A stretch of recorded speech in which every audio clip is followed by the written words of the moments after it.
इसका कुछ यूपी की जनता को मुझे कुछ फायदा होता हुआ नजर आ नहीं रहा है। केवल पब्लिसिटी ज़्यादा हो रही है। जमीनी हकीकत में यूपी की जनता को कुछ लाभ हो रहा है वो तो मुझे कहीं नजर नहीं आ रहा। मुझे लगता है आप लोगों को भी नजर नहीं आ रहा है। ये तो राजनीति में उतार चढ़ाव बातें रहते हैं। अभी जहाँ तक बीएसपी का अपना बेस वोट है वो टच से मस इधर उधर नहीं हुआ है, लेकिन इलेक्शन में कभी कभी जो दूसरा तबका है, खास तौर से जैसे ओबीसी के लोग हैं, माइनॉरिटीज के लोग हैं या अपर कास्ट के लोग हैं, तो चुनाव में इस किस्म के कुछ ये लोग वायदे कर देते हैं कि ये लोग गुमराह हो जाते हैं, जिसकी वजह से थोड़ा सा पार्टी को पिछले चुनाव में नुकसान हुआ है।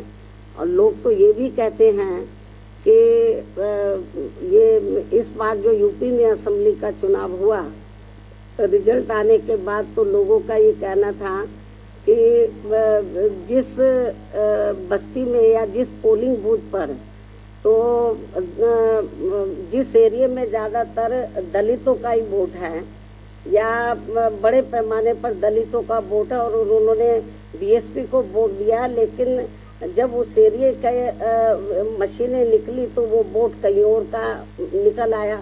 तो इसलिए मैंने आपको ये कहा है कि ईवीएम में भी को भी लेकर अब काफ़ी आशंकाएं लोगों में पैदा हैं। तो हो सकता है कुछ ये भी, इसमें भी कुछ गड़बड़ी की आशंका तो है। और मेरा तो यही कहना है कि जहाँ तक बीएसपी के जनाधार का सवाल है, बीएसपी का जो जनाधार है वो कोई कम नहीं हो रहा है। मुझे तो लग रहा है ईवीएम में कुछ गड़बड़ी जरूर है। आशंकाएं किस्म किस्म की पैदा हैं। और नहीं तो मुख्य चुनाव आयोग और सेंटर की गवर्नमेंट सामने आए और वो कराए बैलेट पेपर से चुनाव, मालूम पड़ जाएगा कि उनके साथ कितना वोट है और हमारे साथ कितना है। आप लोगों को मैं ये बताना चाह रही हूँ, आप लोग मेरी बात की तरफ थोड़ा ध्यान दें कि जब से बीएसपी बनी है, 14 अप्रैल 1984 को बीएसपी का गठन किया गया था, उसके बाद जब तक चुनाव बैलेट पेपर से होते रहे तो बीएसपी का जो ना तो वोट प्रतिशत कम हुआ है और ना ही बीएसपी का जनाधार हमें कम नजर आया है और हमारी सीटें भी बढ़ी हैं। लेकिन जब से चुनाव बैलेट पेपर के स्थान पर तो मशीन के जरिए जब से हुआ है, तब से हमारा जो वोट प्रतिशत है वो प्रभावित हुआ है और हमारी जो संख्या है वो प्रभावित हुआ। तो कुछ ना कुछ गड़बड़ तो जरूर है। यदि ऐसा नहीं था तो जब तक चुनाव बैलेट पेपर से होता रहा तो तब तक तो हमारी पार्टी का हमेशा हर चुनाव में ग्राफ बढ़ा है, सीटें भी बढ़ी हैं। लेकिन जब से ईवीएम से चुनाव होना शुरू हुआ तब से ये सब गड़बड़ हो रहा है। अब तो हमारे जनाधार पे भी असर पड़ा है। और लेकिन मुझे तो यही कहना है कि कभी कभी ये जो गड़बड़ जो भी लोग करा रहे हैं, लेकिन हो सकता है कि कभी ये गड़बड़ कराने वाले लोग, इनका सिस्टम ही ना फेल हो जाए, मतलब तो जो जिधर से भी ये लोग करा रहे हैं, तो मेरा तो अपने लोगों को यही कहना है कि आप लोग प्रयास करो, पार्टी के लोग प्रयास करें, लोगों को तैयार करें। आज नहीं तो कल ये जो जहाँ से ये सिस्टम शुरू हुआ, आपको मालूम है कि दुनिया के जिन देशों में पहले बैलेट पेपर से चुनाव होता था, जहाँ मशीन से शुरू हुआ, तो जब लगा इसमें धांधली हो रही तो वहाँ खत्म कर दिया, बैलेट पेपर से वहाँ चुनाव हो रहा है। तो इसलिए मैं आपको ये बताना चाह रही हूँ कि ये मशीनों का कमाल है और कुछ नहीं है। नहीं तो ये लोग ईवीएम की बजाय बैलेट पेपर से कराएं। तो आप रिकॉर्ड उठा के बीएसपी का देख लो, जब तक बैलेट पेपर से चुनाव होता रहा, हमारा हर चुनाव के अंदर हमारी पार्टी का जनाधार बढ़ा है और वोट का प्रतिशत बढ़ा है और सीटें बढ़ी हैं। और जब से ये मशीनें आई हैं तब से ये गड़बड़ हुआ है। जरूर कुछ दाल में काला है। और इसको लेकर हम लोग माननीय सुप्रीम कोर्ट में भी गए।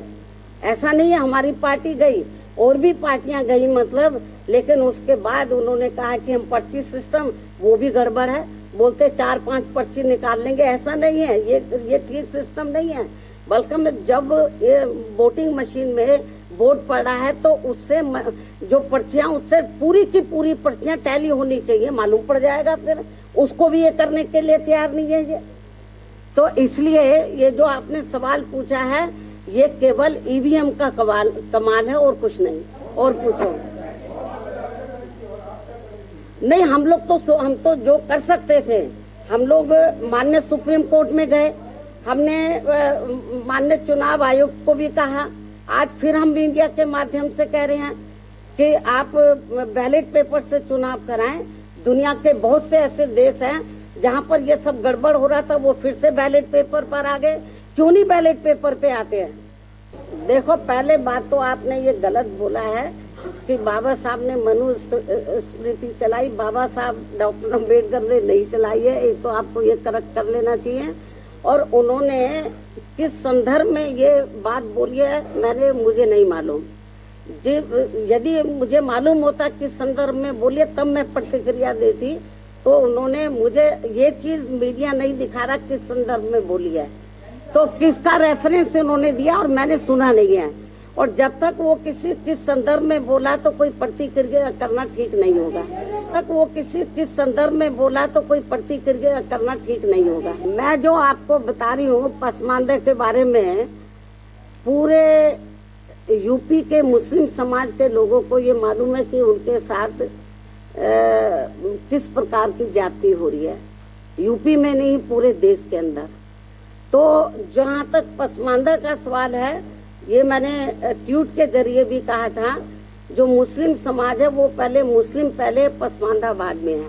तो जो उनके साथ में जुल्म ज्यादती हो रही है, मुझे नहीं लगता कि वो भारतीय जनता पार्टी के किसी भी प्रकार के बहकावे में आएंगे। तो वो इनके बहकावे में आने वाले कतई भी नहीं है। परिवार, जहाँ तक अतीक अहमद को तो हमने नहीं किया है शामिल, उसकी औरत को क्या, उसकी औरत कौन सी माफिया है? आपको ये मालूम है जो पुराने नेता गड़बड़ हैं, हम लोग तो जिनको किनारे कर देते हैं उनको लेते नहीं है हम। और अब दूसरी पार्टियों के पास नेताओं की कमी है, तो जो बीएसपी के जो निकाले हुए लोग हैं, चाहे तो कांग्रेस है, चाहे सपा है, चाहे बीजेपी, वो उनको लेकर घूमते रहते हैं। बीएसपी की जो विचारधारा है, तो जो विपक्ष की जितनी पार्टियां हैं उनसे बिल्कुल अलग है। हमारी पार्टी पॉलिटिकल पार्टी के साथ साथ एक मूवमेंट भी है, एक मिशन भी है। ये सारी चीजों को देखकर हम लोग आगे बढ़ रहे हैं।